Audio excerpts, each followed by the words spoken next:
Honorable Mr. Ramarao, Minister for Information Technology, Mr. C.V. Anand, Commissioner of Police, Cyberabad, Mr. Bharani, Secretary for the Society, friends, ladies and gentlemen. It's a matter of great pleasure and privilege for me to be here today on this very important day when the conference is being held in Cyberabad on a very topical and important subject of cybersecurity. And as I came here and I started interacting, I was greatly impressed by the positive energy the organizers have, and the presentation was really something to look at. I think this is something very, very important. Industry goes where there is rule of law, there is peace and harmony, and there is positive energy. And I think we see here in great abundance, so all credit to Cyberabad folks. On the topic of cyber security, I think many of you are from the field of information technology itself, and even those who are not are also hearing a lot of stories about cyber security and its importance. A lot of these stories come from other countries, and I wanted to give two examples about what really is the state of the affairs as of today. So in last 1 year, there have been many major incidents. One of them was the famous Sony hack, which you would have heard of. So Sony is a Japanese company, and it started as a consumer electronics manufacturer, but then it is now more known for its entertainment profile and its presence in the US. It is essentially a US company now, and producing movies and so on. And last year, Sony suffered a hack. Not only a hack, it was yet another hack. And what was the reason for this? So they had produced a movie called The Insider, which was a movie which was portraying the head of North Korea, a country, in bad light. And that was the motivation for the hackers to attack Sony and then embarrass it. Now, it's very interesting to see what all got compromised in this attack. And I will quote from one report on this. So its entire network had to be shut down for 1 week. Now, imagine a company, and all companies nowadays operate on information technology networks, having to shut down means practically no business was being done for 1 whole week. This is a very large company, one of the Fortune 500 companies, and this had to suffer this particular ignominy. The hackers released some of the unreleased movies on the net. They put the entire material on the net for people to download. It was as if whatever revenue would have come out of the release of those movies was severely impacted, because now you could actually see the movie before it was released. They released salaries of the top 17 executives of Sony and its 6,000 employees. So information, and this is in India, of course, we talk about salaries more freely, but in US, it is a very personal information. People don't talk about it. It's not shared. If it is revealed, it is considered a breach. So all those details were posted by the hackers. Hackers posted passport and visa PDF of cast and crew members, including Angelina Jolie and Jonah Hill, two famous stars. Their passport and visa details were posted on the net. And these were stars which were on contract with Sony. Not only that, they also hackers published 30,000 Deloitte consultant salaries and medical information. Now, how this information was with Sony and is a different matter, but the fact that even collateral damage affecting other companies was also a result of this particular hack.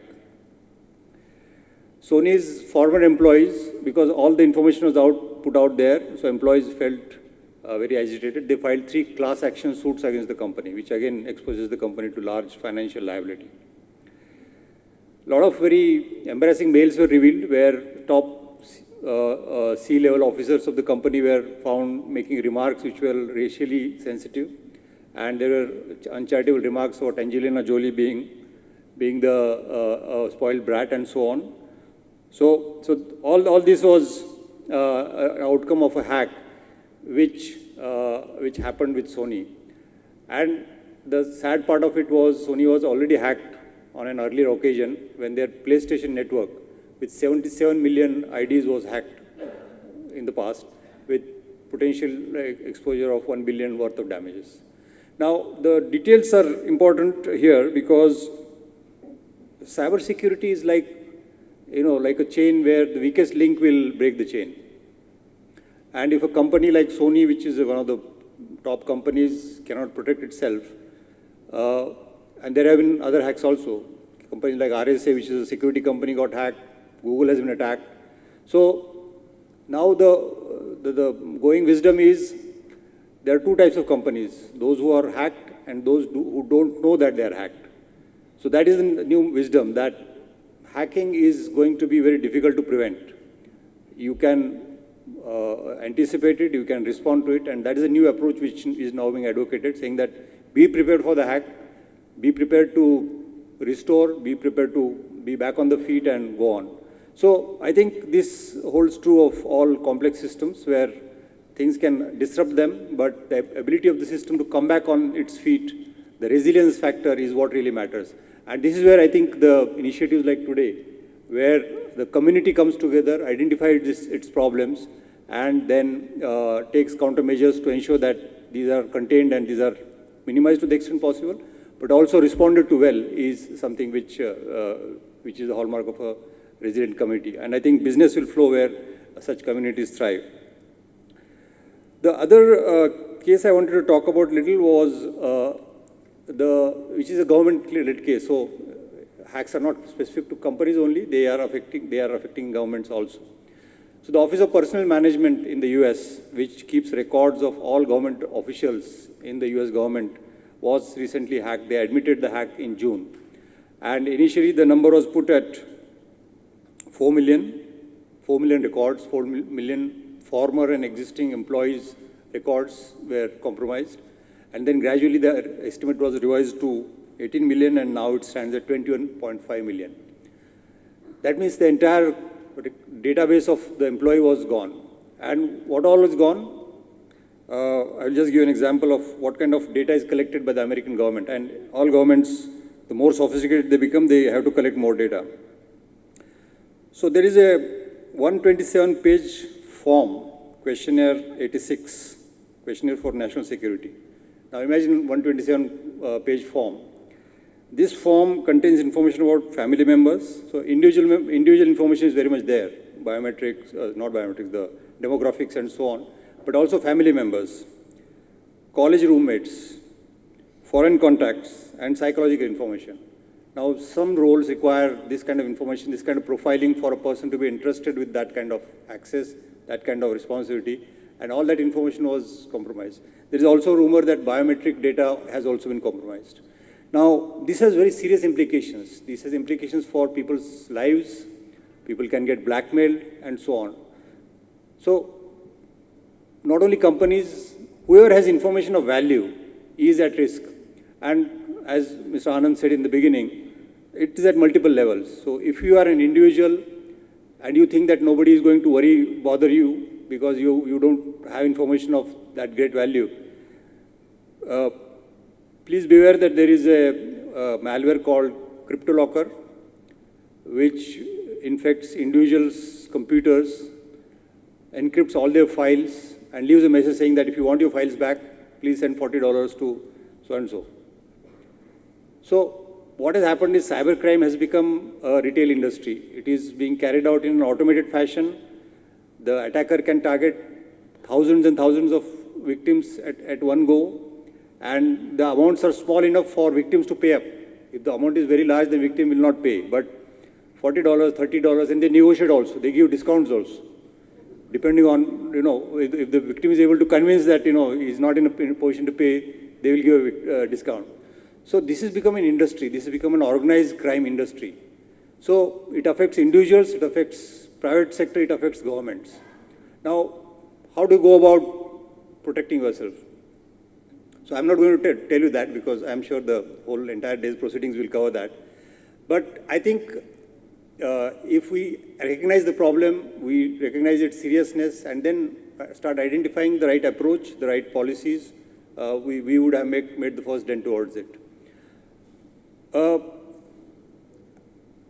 I think in India we have made a beginning by publishing our national cybersecurity policy in 2013, and now further work is going on. There is a National Critical Information Protection Center which has been set up by the government, and some work is being done on setting up information sharing within specific sectors.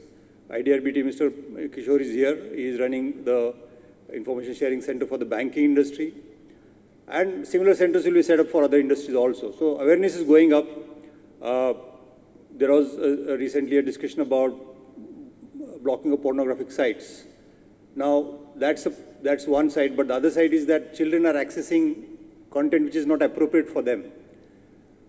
What is the wherewithal available to parents? Do they know what kind of tools are there which can block sites at the computer device level? Is there awareness in schools about how to educate children about cyber ethics, the do's and don'ts? So the whole initiative has to run in multiple areas, and that's, I think, the whole what cybersecurity policy talks about. Now, what is the role of the DSA and NASSCOM into this? I just want to touch upon that. So DSA is a not-for-profit company set up by NASSCOM, and we work in the area of policy. And it is important to devise the right policies and programs to ensure then that each of the areas identified get specific projects around those, and then that results in a hardening of those systems there, improvement of cybersecurity posture, and so on. We are also currently engaged in a very interesting and very exciting, I would say, exercise. The Prime Minister, when he visited NASSCOM on the 25th anniversary in March, he said, why don't you look at the global market? He said, out of the 50 heads of state I have met, 25 to 30 have talked to me about cybersecurity as a problem for them. So India should see this as an opportunity for catering to the global cybersecurity demand. And that's a big vision. We were talking of securing ourselves, but we can actually secure the entire world. And in security, there are three different areas: people, process, and technology. And if we can develop great technology through cutting-edge research, if we can ensure that good processes are being followed, quality initiatives are taken, ISO standards are being followed, and we have people, I think that is the most critical part that we need to look at, and that is our strength in India. We have 1 million engineers coming every year out of the colleges. If a fraction of them take up security as a career, that will really, not only cater to India's demand, but the global demand. So this, we have set up a task force. The task force is compiling currently suggestions from industry experts, government, academia, and we'll be going back to the government of India and then also the state governments, depending on the interest, on what kind of projects can we run. And these projects have to be run at multiple places. The leadership will have to come from local communities, state level, national level, and so on. So I think this is a great, this is something which I am looking forward to personally with great interest. We can really aspire to really look at the world's problem and try to solve, project India's soft power, so to say. So on this note, I would like to again wish today's symposium, today's conference, best of luck. And I'm sure with the kind of leadership you have here, we can see this conference as the first step in securing Cyberabad, but also looking at the global market opportunities. Thank you very much.